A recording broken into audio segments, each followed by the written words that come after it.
Good afternoon, everyone. My name is Peter Rocco. I'm part of the contracting team supporting the Bureau of Land Management and their consideration of Southern California Edison's proposed Ivanpah-Control project. Look forward to spending this meeting with you. The BLM has directed me to provide you with some logistical information at the start of today's meeting. First off, this meeting will be recorded, transcribed, and posted on the BLM's e-planning website. Please be aware that any personal information you share today will be made public. Official scoping comments will not be collected at today's meeting. The Bureau of Land Management will provide you with guidance on how to and where to submit public comments during today's presentation. Attendees will be muted and your video turned off upon entering today's meeting. Questions may be submitted during the presentation, but will not be addressed until the question and answer portion of today's meeting. You want to take a moment to familiarize yourself with the Zoom tool. On the bottom of your Zoom window, you'll find the audio settings on the lower left-hand side. That's where you can test your microphone in case you plan to ask a question verbally later in the meeting. It's where you can test your speaker, where you can also change your microphone and speaker if your computer is not performing the way you'd like to. And finally, you can also switch to phone audio. Select that option. It'll give you a phone number and information you can use to log in using your phone.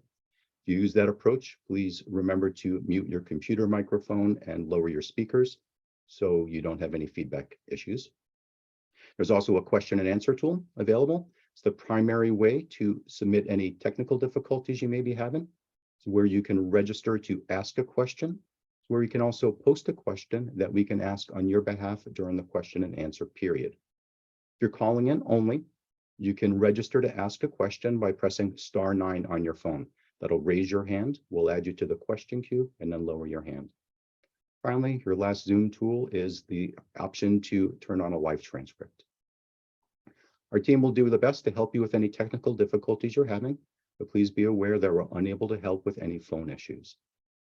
Finally, the Bureau of Land Management kindly asks you to refrain from using inappropriate language during today's call.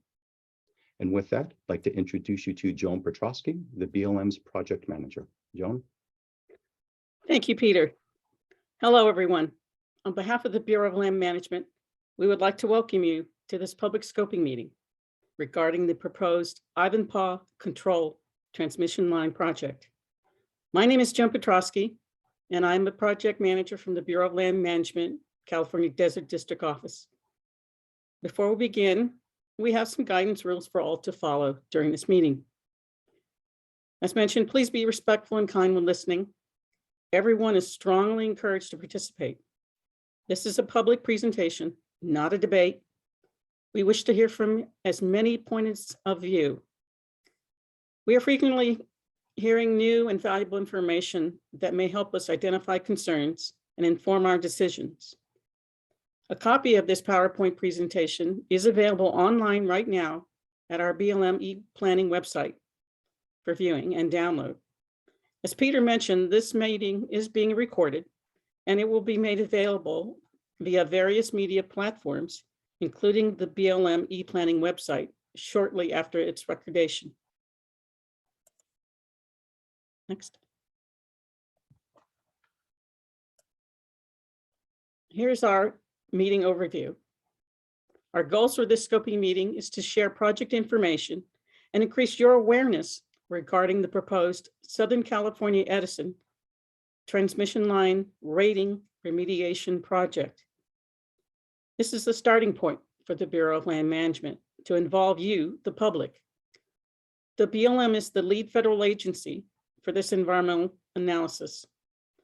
The purpose and need by the BLM is to process an application filed by Southern California Edison, or SCE. The purpose, SCE is responding to a notice to comply with state mandated major transmission line regulations. SCE must improve their transmission lines' stability and reliability. The Ivanpah-Control lines were built in the 1920s through the 1960s. The existing lattice towers are well over 100 years old. SCE also needs to address wildfire prevention to avoid blackouts or interruptions to powering services. Additionally, the ever-growing Southern California population and business needs contribute to SCE's requirements toward providing clean and reliable energy. For details about the Ivanpah-Control proposal, please go to our e-planning website and review the Plan of Development, or POD. It contains details about the proposed transmission line construction. During this presentation, you will hear from our BLM project panelists and about the anticipated key resources that are of concern. Following panelist presentations, there will be a public question and answer time. Finally, we will wrap up by providing you with the information on how to provide your written comments and where our project e-planning website may be found. Next. As you can see from this slide, this is a high-level overview of the project participants. BLM, as the federal NEPA lead, is responsible for an authorization on public lands. The California Public Utilities Commission, or CPUC, is the CEQA lead. They are responsible for issuing an applicable state permit. And finally, SCE is the proponent for this action. As you can see, multiple cooperating agencies are involved with the BLM, and each of them provide technical expertise and may have specific decision-making authority for their area of jurisdiction. 25 tribes have been invited and are participating in our ongoing government-to-government consultation efforts. Representatives from the CPUC and SCE are attending today in a listening capacity. They are not on the panel. Their roles are to listen intently and take note of issues important to you. Any direct questions for them will not be answered today. We will provide you with information later in this presentation on how to submit your questions directly to the CPUC or SCE for a response. And should you send us questions for them, we will coordinate them to help foster a timely response. Next. Here is our overview of our team and their respective role for this project. And now it is my great pleasure to introduce our esteemed panelists. You've met me, Joan Petrosky, the project manager for oversight of this project. I'd like to introduce Reagan Watt. Reagan? Thanks, Joan. My name is Reagan Watt. I work for the Bureau of Land Management, California Desert District, and I am the Planning and Environmental Coordinator, or the NEPA lead for this project. And I will pass it over to Matt Bristol. Good afternoon, everyone. I'm Matt Bristol, a wildlife biologist with the California Desert District. And I will pass it off to Arlene. Thank you, Matt. My name is Arlene Garcia Herbst. I'm an archaeologist with the California Desert District Office, and I'll be serving as the cultural and tribal lead for this project. And now I'll hand it off to Mona.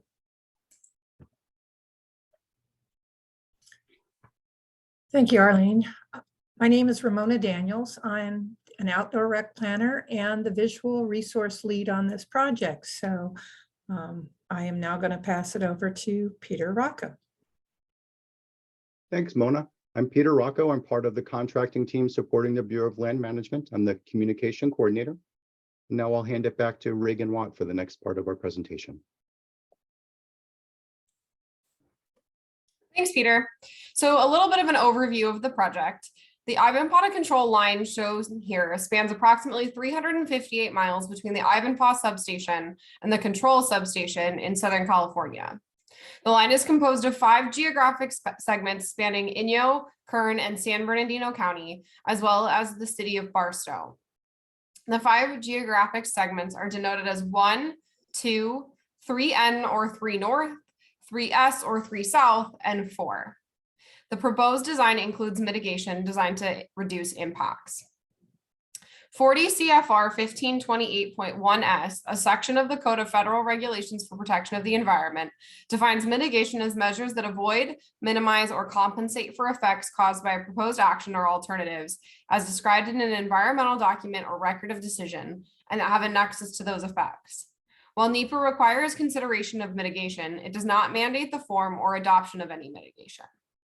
Mitigation includes avoiding the impacts by not taking a certain action or part of an action, minimizing impacts by limiting the degree or magnitude of the action and its implementation, rectifying the impact by repairing, rehabilitating, or restoring the affected environment, reducing or eliminating the impact over time by preservation and maintenance operations during the life of the action, and compensating for the impact by replacing or providing substitute resources or environments. Where applicable, these types of measures have been incorporated into the proposed action to reduce potential impacts associated with implementation. Next slide. Segment 1 is in a 120-mile segment extending from the control station through Hawi and Koso to the Inyokern substation. This subtransmission line for the segment would be rebuilt in a new alignment adjacent to but outside of the existing alignment. Approximately 1,161 existing structures would be removed and 905 new structures would be installed. Segment 2 is a 48-mile segment extending from the Inyokern substation through Randsburg and to the Kramer Junction substation. This subtransmission line for the segment would be rebuilt in a new alignment adjacent to the existing alignment and within the existing right-of-way. Approximately 390 transmission structures would be removed and 342 new structures would be installed. Segment 3 is a 44-mile line split into two segments, 3 north or 3N and 3 south or 3S. Segment 3N extends from the Kramer to Coolwater substation, and segment 3S extends from the Kramer through Tortilla and to the Coolwater substation. The subtransmission line would be reconductored and some existing structures would be replaced with tubular steel poles and wood multi-pole structures, as well as steel and wood H-frames. Approximately 85 existing structures would be removed and 87 new structures would be installed. Segment 4 is a 96-mile segment extending from the Coolwater substation to the Ivanpah substation. The existing subtransmission circuit for this segment would be derated to operate at a lower amperage and would include the installation of optical ground wire. To remediate the remaining discrepancies, some existing subtransmission structures would be replaced with steel and wood H-frames. Approximately 85 structures would be removed, 87 new structures would be installed, and 83 structures would be modified. Here's a snapshot of the Ivanpah-Control e-planning website where you'll find details about the Ivanpah-Control transmission line project. What you're seeing here is the home page where you'll find a general description of the proposed action and a navigable map of the project. On the left side, you can click to look at documents, plans, and maps for this project, including the plan development under documents, which has more detailed information about the project. Also on the website is a comment button feature in green labeled Participate Now, where you can submit comments directly to the project through the e-planning website. If you're unable to access documents on the internet, you may stop by a local BLM office to obtain copies of the notice of intent and to review copies of the documents posted on the e-planning website. Getting into the purpose and need for the project. So the purpose for this federal action is to evaluate the proposed action and related impacts, and the need is to respond to a right-of-way application for the Ivanpah-Control 115 kilovolt transmission line on Bureau of Land Management administered lands for construction, operation, and maintenance. The need is established by the Bureau of Land Management's responsibility under the Federal Land Policy and Management Act, also known as FLPMA. The applicant for this action is Southern California Edison, and their purpose for the project is to ensure compliance with the California Public Utility Commission, or CPUC's General Order 95 and the National Electric Reliability Corporation reliability standards. Their proposed action is to implement engineering solutions to remediate approximately 2,950 discrepancies along the Ivanpah-Control alignment, continue to provide safe and reliable electrical service, meet project needs while minimizing environmental impacts, and to design and construct the physical components of the project in conformance with industry under Southern California Edison's approved engineering, design, and construction standards for substation and subtransmission system projects. On the screen is a list of the authorities, regulations, and policies that we're following under this action. Before a BLM can authorize any new activities on public lands, the BLM must evaluate the proposed action and determine whether the impacts affect the quality of the human environment. The environmental review process under NEPA informs the decision-making process and the decision maker. This information gathering process allows the BLM to review compliance with other laws as seen on the screen. The National Environmental Policy Act of 1969, under which the project will be evaluated, was signed into law on January 1st, 1970. Although the law was signed in 1970, the regulations for implementing NEPA and guidance for protection of the human environment are periodically updated to account for things such as environmental changes, administration priorities, and new technologies. Recently, the 40 CFR 1500 regulations were updated in 2020 and 2022. We're currently in the public scoping period for this project, which occurs after the publication of the Notice of Intent to prepare an Environmental Impact Statement, or EIS, in the Federal Register. This notice announces an environmental impact statement will be prepared and initiates the public scoping process for identifying issues and potential alternatives for consideration in the EIS. An environmental impact statement is prepared to analyze and disclose effects of a proposed action on the environment and to consider reasonable alternatives and mitigation measures. We're currently here in the scoping period, which is an opportunity for the public to help agencies identify relevant issues and potential alternatives. Scoping occurs early on in the National Environmental Policy Act process.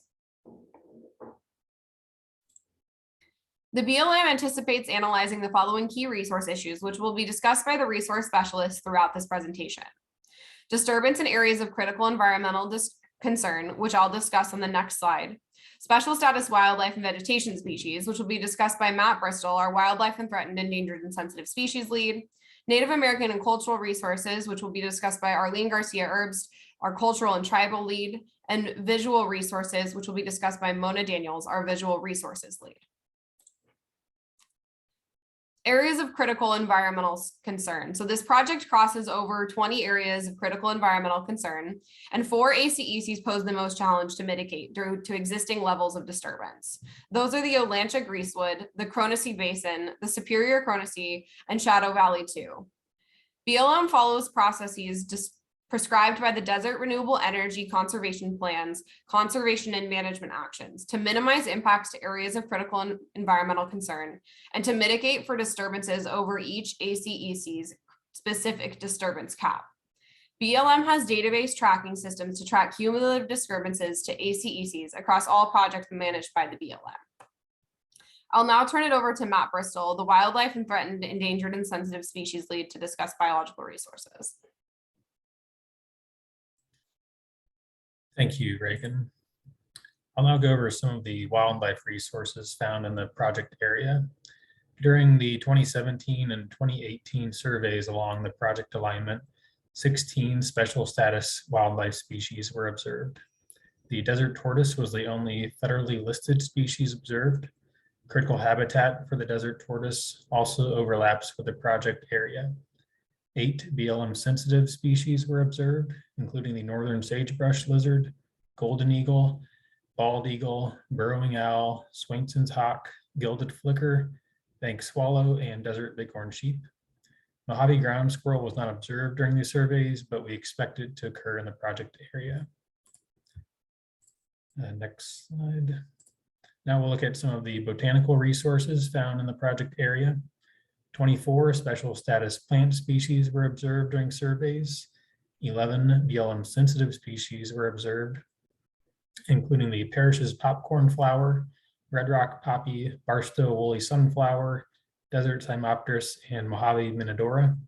These species were some of the most abundant based on previous surveys. And from left to right there, you can see photos of the sunflower, Cymopteris, and minodora. 31 sensitive natural communities occur in the project area, and Joshua Tree Woodland occupies the largest area at 253 acres. And most of this area is found in segment 4 around Halloran Summit, where project impacts will be less compared to other segments. Approximately 180 acres of riparian and wetland vegetation types were also observed in the project area. And most of these areas occur in the Owens Valley, but this also includes desert wash woodlands, which can be found throughout. Next slide. Now I'll go through some examples of how impacts to biological resources would be mitigated. Qualified biologists would be on site during construction to implement mitigation measures. Biologists would flag burrows and sensitive plants so they could be avoided during construction. Topsoil may also be salvaged in some areas along with cactus and yucca. And the photo on the left there shows a Mojave yucca from another SCE project that was salvaged. Moving on to minimization. An example of this is drive and crush as a construction method. Drive and crush is when construction vehicles and equipment simply drive over vegetation instead of grading or blading an area. This keeps the roots of shrubs intact and also minimizes impacts to the topsoil. And the photo on the right shows a structure in segment 3N where drive and crush was implemented. Lastly, habitat restoration and land acquisition would be required in order to compensate for project impacts. For example, in desert tortoise critical habitat, the project proponent would be required to compensate for impacts at a 5-to-1 ratio. So for every 1 acre impacted, 5 acres of habitat would need to be acquired, restored, or enhanced. And now I'll pass it off to Arlene, who will discuss cultural resources. Thank you.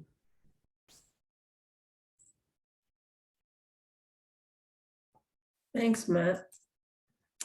3 special studies were conducted in support of the Ivanpah-Control project cultural compliance. These include an archaeological study, a study focused on the human-built environment or historical structures, and an ethnographic summary centered primarily on local tribal units. The largest lift of these was the archaeological investigation. First, a record search for the project area plus a 1-mile buffer was conducted at the appropriate federal, state, and private repositories. Next, an intensive Class 3 pedestrian survey of the project area of potential effects and related areas was conducted in 2019 and 2020. This included nearly 13,000 acres of survey, which encompassed the entire project footprint plus some. Archaeological resources occur along the entire project alignment in various locations and densities.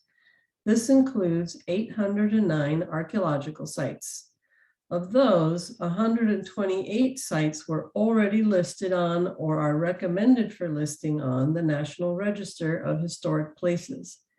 An additional 68 sites required additional archaeological excavation and artifact analyses, the results of which are being incorporated into the assessment currently. This project has the potential to cause both direct and indirect impacts to archaeological resources. Identified resources will be subject to resource avoidance or protection measures. With these measures, most effects to historic properties can be mitigated or avoided. Despite these efforts, some sites will likely be adversely affected.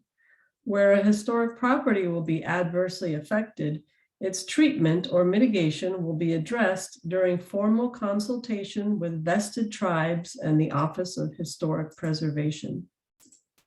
Next slide, please. To aid in BLM decision-making related to this project, an ethnographic summary was conducted. That study provided a context for evaluating some archaeological and historical sites and assisted in the identification of tribal groups with Aboriginal homelands within or near the project area. The identification of cultural resources, the evaluation of those resources of importance to the tribes, and the resolution of effects to identified historic properties are all accomplished through consultation with vested tribal governments. This effort is ongoing. Those tribes that were invited to participate in government-to-government consultation are listed here. Some of these governments have been engaged from the beginning of this process, and the BLM will continue to seek their perspectives as we move forward.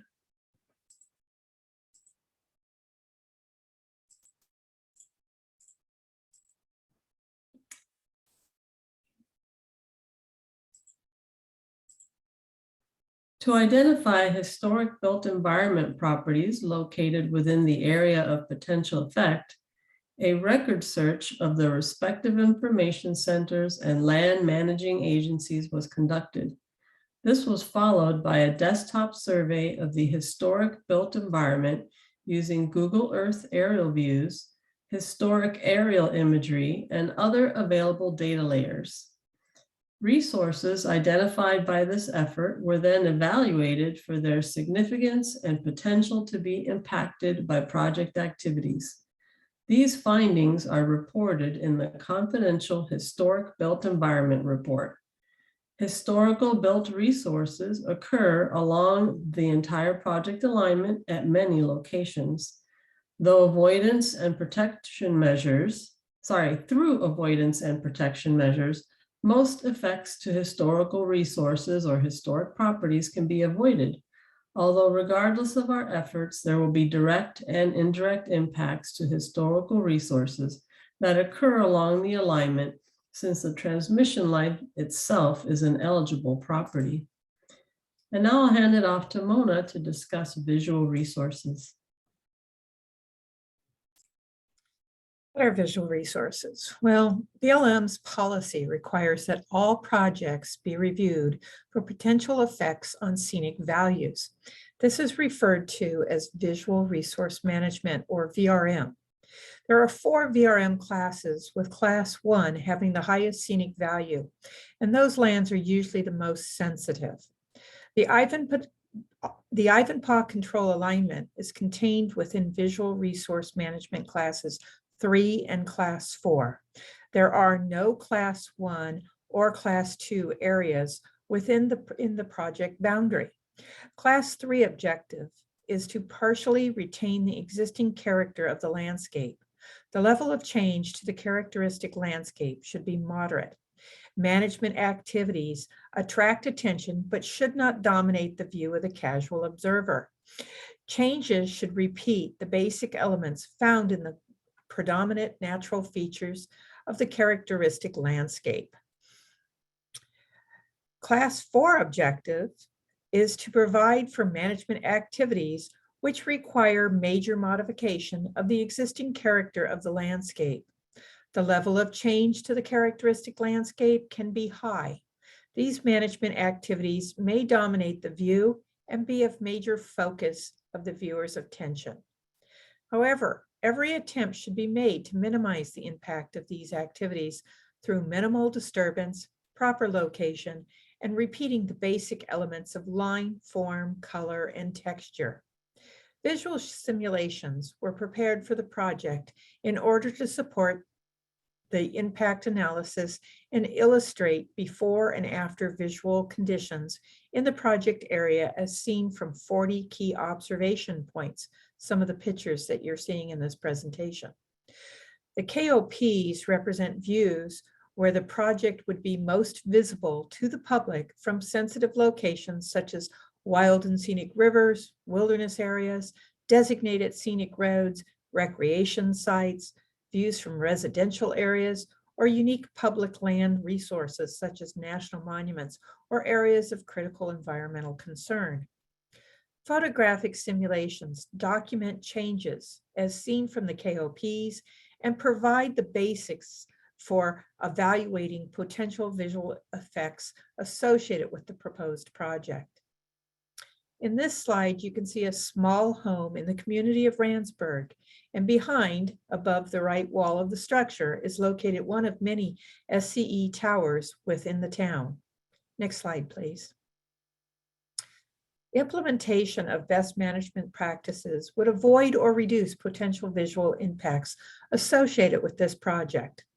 How a project blends into the environment through the type of structure, materials, surface treatments, and even the placement of the structure are just some best management practices used to minimize potential visual effects.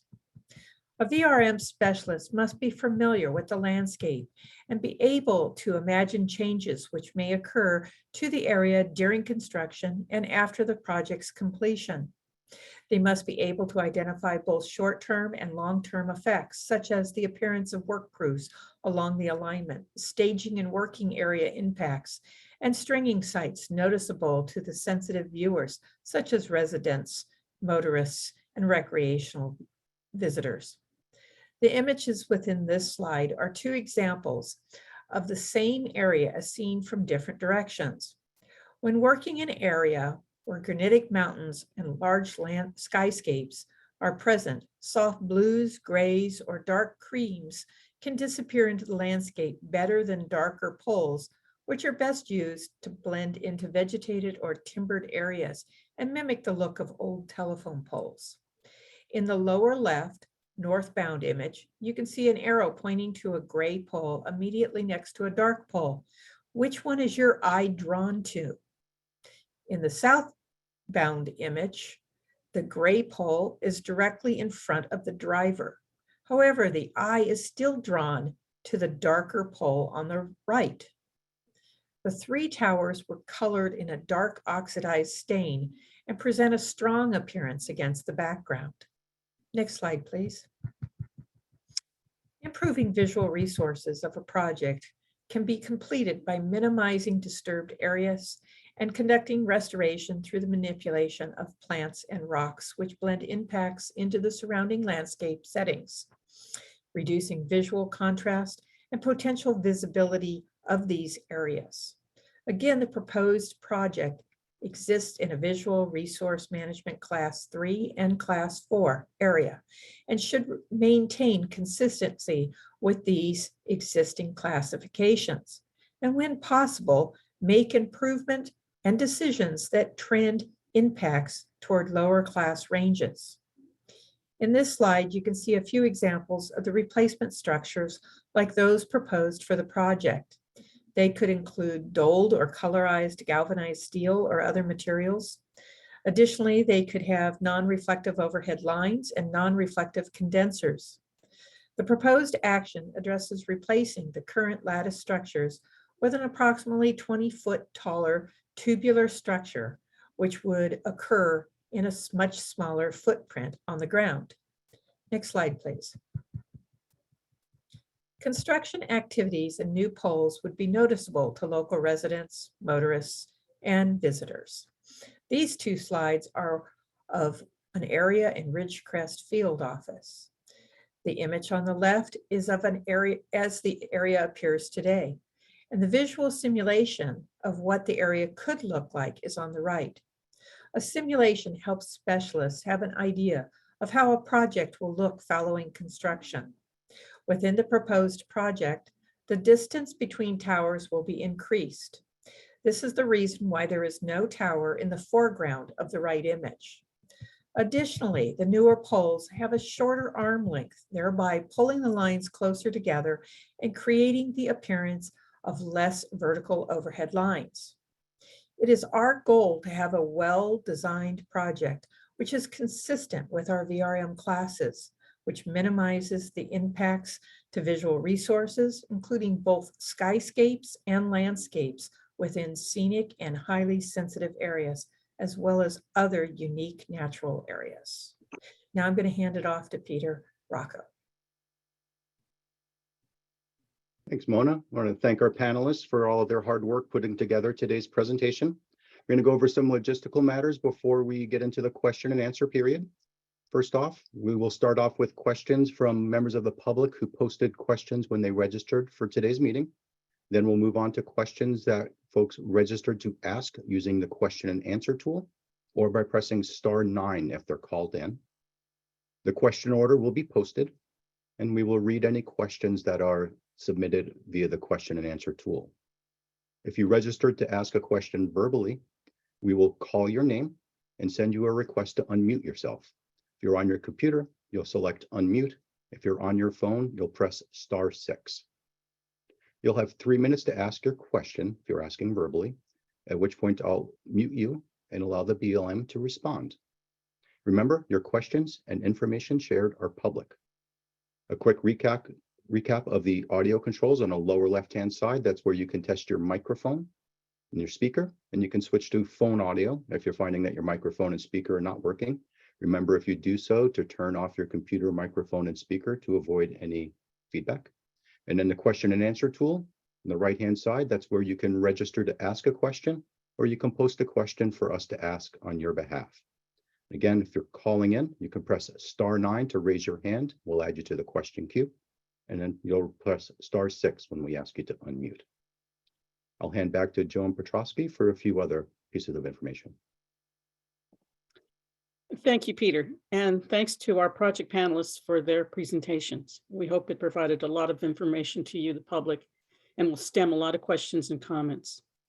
Before we commence with the question and answer section in just a few moments, we have some guidelines as displayed on the screen. If you have not submitted a question, please do so now. Please note that scoping comments are not being collected at this meeting. Instructions on how to submit them will be shown after the Q and question and answer time. When asking a question, kindly ask one question at a time, as we wish to give as many people an opportunity to ask. And perhaps it may stem a new question from you. Similar questions previously asked may not be carried forward. Next slide.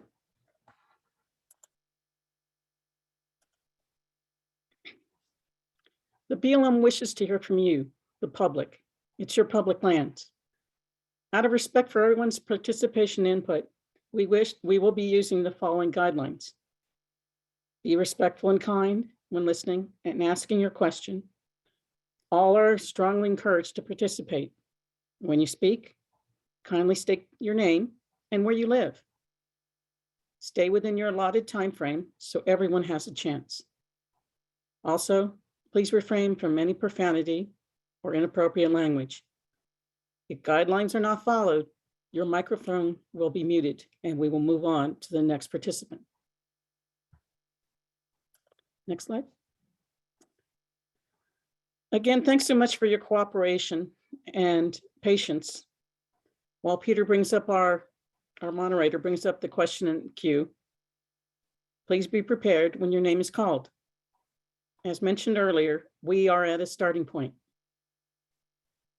No decision will be made on this project by the Bureau of Land Management until a range of alternatives, including a no action alternative, has been analyzed, and other potential adverse effects have been disclosed and appropriate mitigation has been incorporated. We are currently within the public scoping period for this project, and we are soliciting your public comments to be a part of our analysis. And we welcome you to submit your concerns in writing. All right, Peter, are we ready to begin?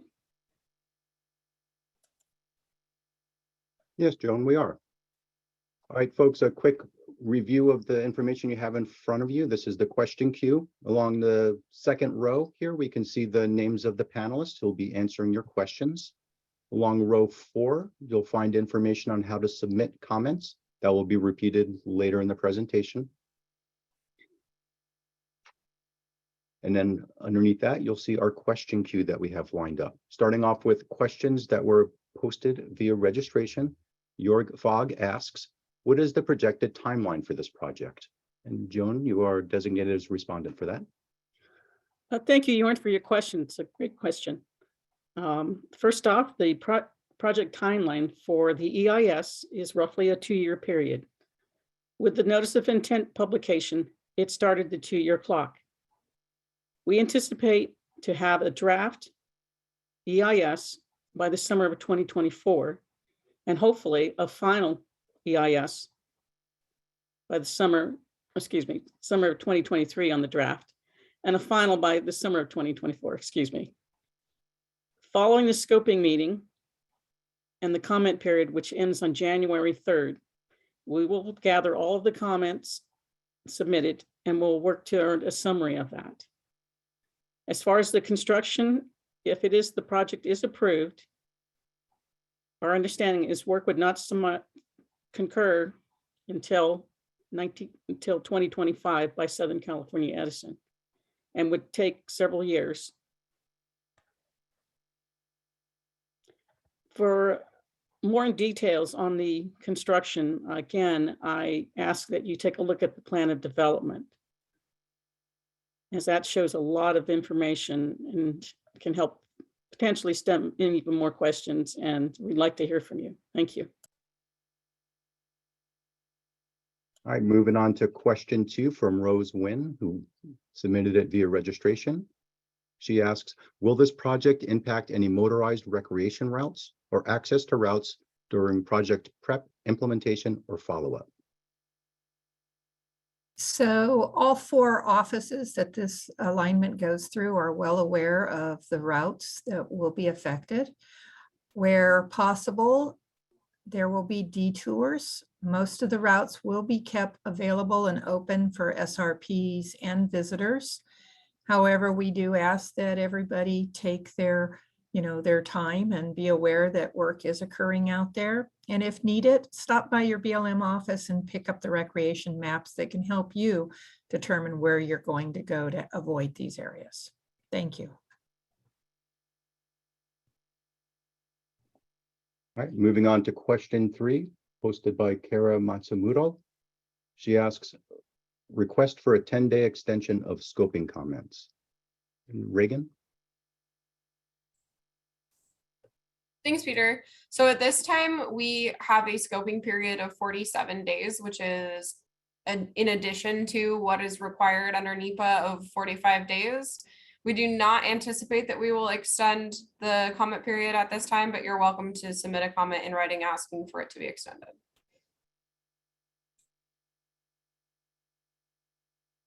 Great, moving on to question 4 from the Friends of the Inyo. They ask, does this project anticipate removing western Joshua trees along the new right-of-way? Would there be an opportunity to relocate trees removed? That seems like a question for Matt. Yes, thanks for your question. So along the segment 1 and 2, there are some western Joshua trees that occur along the right-of-way. And the first strategy with those would be to avoid them, which may not be possible since this is an existing facility, and moving into an entirely new area would likely cause more disturbance. So those Joshua trees that couldn't be avoided would then be salvaged and then moved into adjacent Bureau lands. And I'd also refer you to the mitigation plans that are available on e-planning. The habitat restoration plan has some more details about cactus and yucca salvage practices that'll be implemented on the project. Hopefully that answers the question. Thank you. Okay, moving on to question 5. The Friends of the Inyo asked, regarding the ACECs and CDNLs, have the disturbance caps been calculated since the signing of the DRECP? If so, will they be updated to determine if existing disturbances exceed the cap? I can take that, Peter. So yes, we have a database that calculates the disturbances within ACECs and CDNCLs, and it's updated periodically as projects are approved or administrative actions are taken. Regarding whether they're updated to determine if existing disturbance exceeds the cap, yes, they are. And there's mitigation prescribed by the DRECP that deals with ACECs with disturbances under the cap and ACECs with disturbances over the cap. So that is already, those management actions are already prescribed within the DRECP.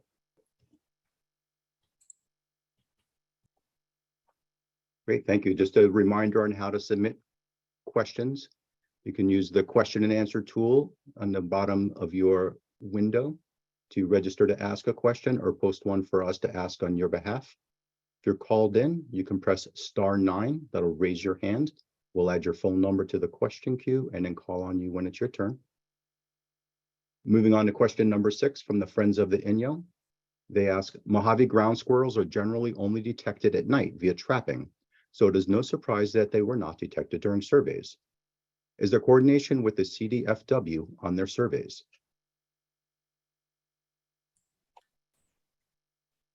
Thanks for your question. So yes, the BLM and SCE are coordinating with the CDFW, and there's also another mitigation plan related to Mojave ground squirrel.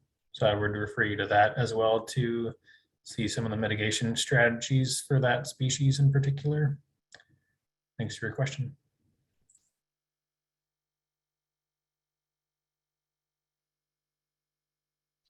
Thank you. We currently don't have any questions posted. We will wait a few minutes to give members of the public an opportunity to post a question. Again, a reminder on how to do so. You can press *9 if you're on your phone to raise your hand so we can add you to the queue. Or you can go to the question and answer function and register there if you're on your computer.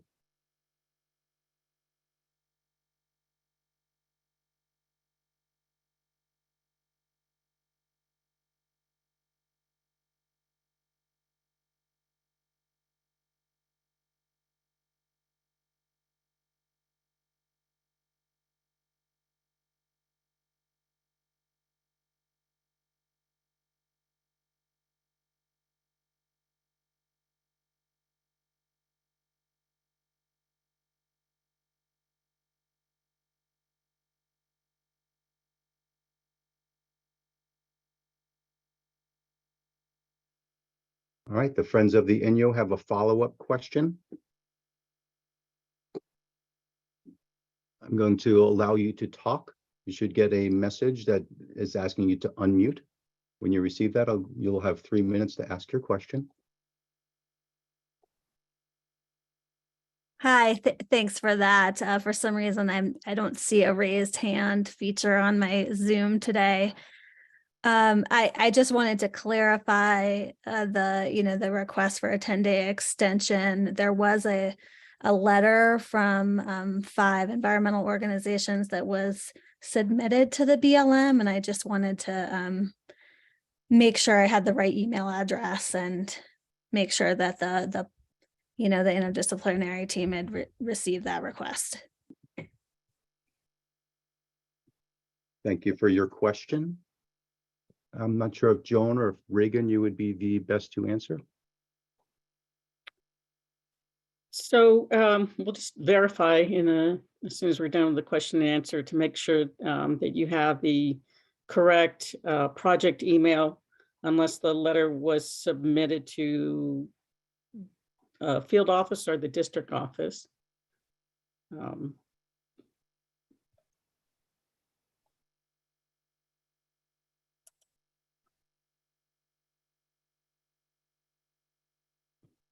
Great. I'll mention that the BLMZ planning website link is on this screen, and then it'll be provided later, as well as the email address that you can use to submit your comment. All right, we have no other questions in the queue. Oh,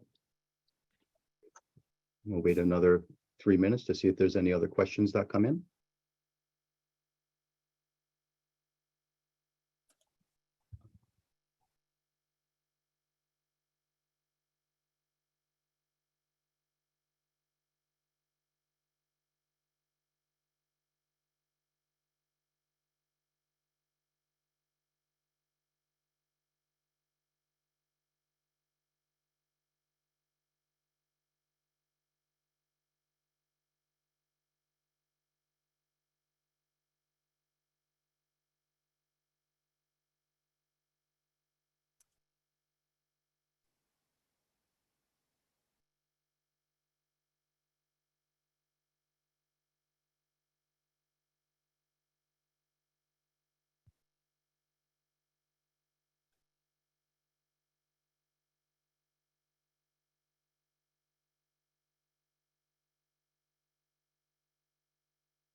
Wait about one more minute, excuse me.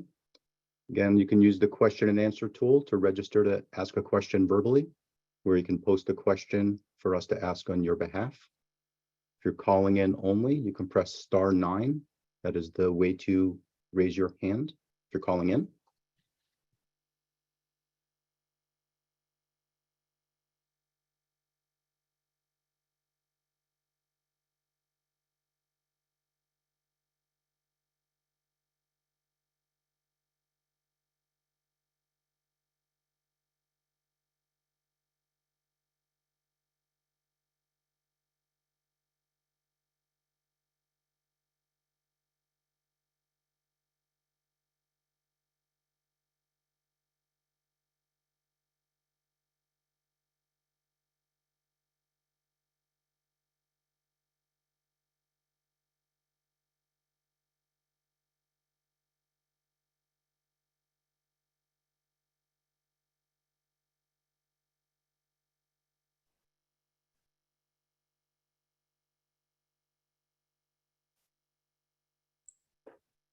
Peter, I'm gonna follow up with Friends of the Inyo and let you know that we do see your email request in the email now. It had been sent to our junk folder, but I've marked the email address that it was sent from as a contact so that we won't miss future messages from that email specifically.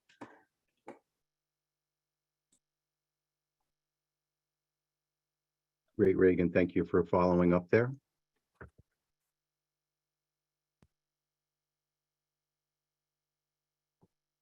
And thank you for Friends of the Inyo for acknowledging that.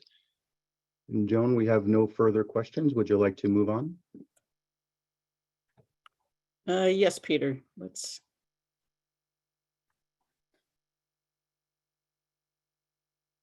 All right, and thank you to those who for the questions that you've submitted. All right. Next steps. As displayed on the screen is a flow chart of the EIS steps. We are here at the beginning. With the publication of the Notice of Intent to prepare an Environmental Impact Statement, or EIS, the 45-day comment period has commenced. Following the comment period, comments will be consolidated and responses prepared. Next, the BLM, with its environmental contractors, will begin to develop alternatives, and then the preparation of the draft EIS document. BLM will take great efforts to consider a reasonable range of alternatives. And if you have any ideas or comments on potential alternatives for the IC project, BLM welcomes those in your comments. Our goal is to have the draft EIS available for review and comment by late summer of 2023. Following the publication of the draft EIS in the Federal Register, a 90-day comment period will occur, and we look forward to hopefully meeting all of you in person. And we will invite you to participate in those scoping meetings when they are scheduled. And as you can see, we hope to issue a final EIS by the summer of 2024. Next slide.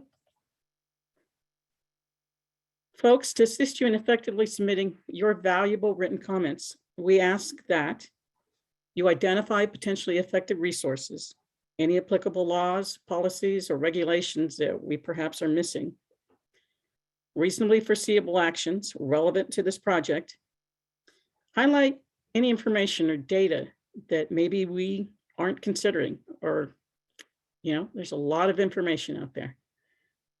Identify, based on factual evidence, please, potential deficiencies in the scope of the analysis, methodology, or assumptions proposed for use in our environmental analysis.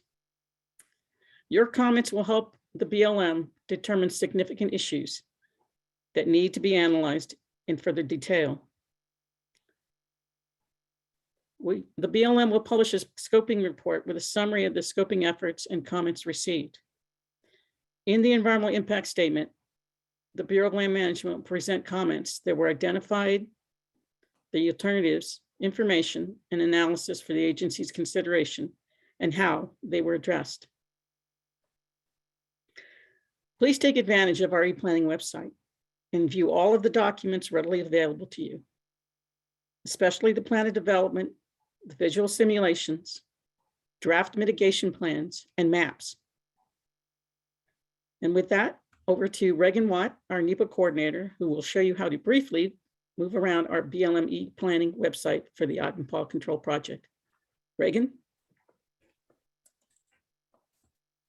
Thanks, Joan. So this is just another look at the e-planning website. One thing I want to highlight on this slide is that green Participate Now button. If you'd like to submit comments on the project directly through e-planning, that is where you'll go to do that.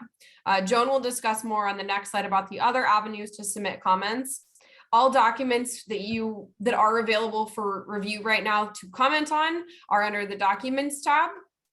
And how to get involved gives a brief overview of how to submit comments and how to submit substantive comments that are most useful to the BLM. And I will pass it back to you, Joan. Thank you, Reagan. Here on the screen are the various avenues available to you to submit your written comments for consideration. Again, the deadline is January 3rd, 2023. You may send your comments via email to the project email site, via fax. You can also use the Participate Now button on the e-planning website, as well as good old-fashioned US mail, addressed as shown here. All of this information is also found on our e-planning website, so no worries. And as mentioned, a copy of this presentation will be made readily available shortly after its conclusion. Your public involvement will help us shape the final decisions and the uses upon your public lands. And as you can see from this slide, this shows some other web links. It shows the link to the Southern California Edison project, as well as the California Public Utilities Commission website. And under these links, you can also submit general questions to them. Any specific questions sent to the BLM for SCE or the CPUC will be gladly forwarded and coordinate to respond to your inquiry.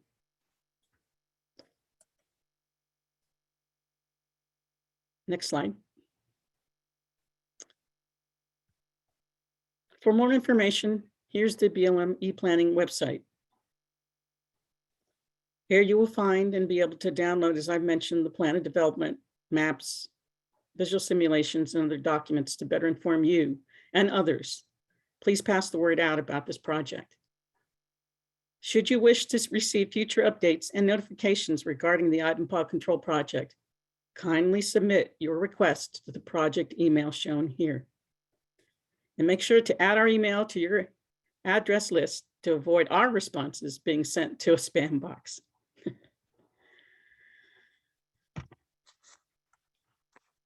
And to wrap up, this concludes our public scoping meeting. And on behalf of the BLM and our team, especially, we thank you so much for participating here and taking the time to patiently listen to our presentation and asking questions about the Ivanpah-Control project. We wish all of you season's greetings. Please take care of yourselves and stay well. Thank you.